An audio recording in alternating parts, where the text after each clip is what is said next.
Forbes Street. Forbes. Forbes. Sa bago na ito, Forbes. Tapos, ito huli, nag-lock sa dati. Governor Forbes. Governor.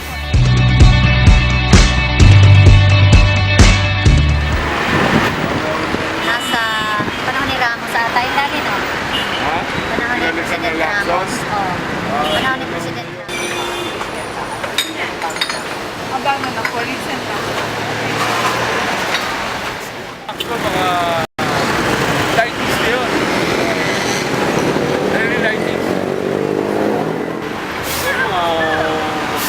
Yung ginawa Lacson, 2,000 plus din siguro yun. 1,000 plus lang. Lacson. Lapit na malapit sa UST. Originally, ang Lacson, ang pangalan niyan ay Governor Forbes. Pinangalan naman kay Governor General William Cameron Forbes na naging Governor General ng Pilipinas noong 1909 to 1913.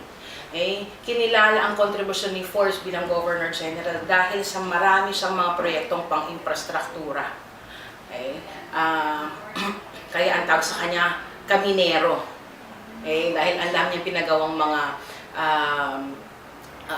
daan, halimbawa na yung Cannon Road. Yung papunta sa Baguio. Dati-dati ang tawag siyang Benguet Road. Later on, papalitan naman yung pangalan niyan 1971 sa isang Republic Act. So, mas mataas na batas. Ipinangalan na Arsenio H. Lacson. So, A.H. Lacson ang tawag sa kanya ngayon. Si Lacson ay isa sa mga kinikilalang mahuhusay na mayor ng Manila. Nung first time na magkaroon ng election para sa mayor na posisyon sa Maynila noong 1951, siya yung nanalo. At nanalo siya ng 3 sunod-sunod na term. Controversial kasi ang dami niya nakaaway ng mga politiko. Pero hardline anti-American din kasi itong si Lacson. Kaya malaki naging contribution niya sa Manila. Yung dati-rating katakot-takot na utang ng Manila, yung kulang na budget ng Manila, makalipas ng kalahati ng kanyang termino, nagkaroon ng surplus na budget ang Manila.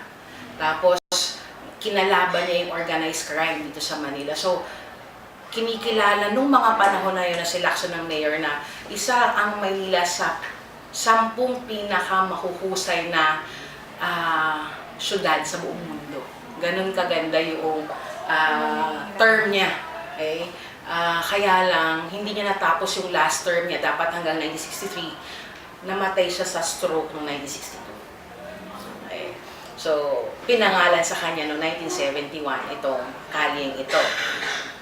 Yung namang blooming tree,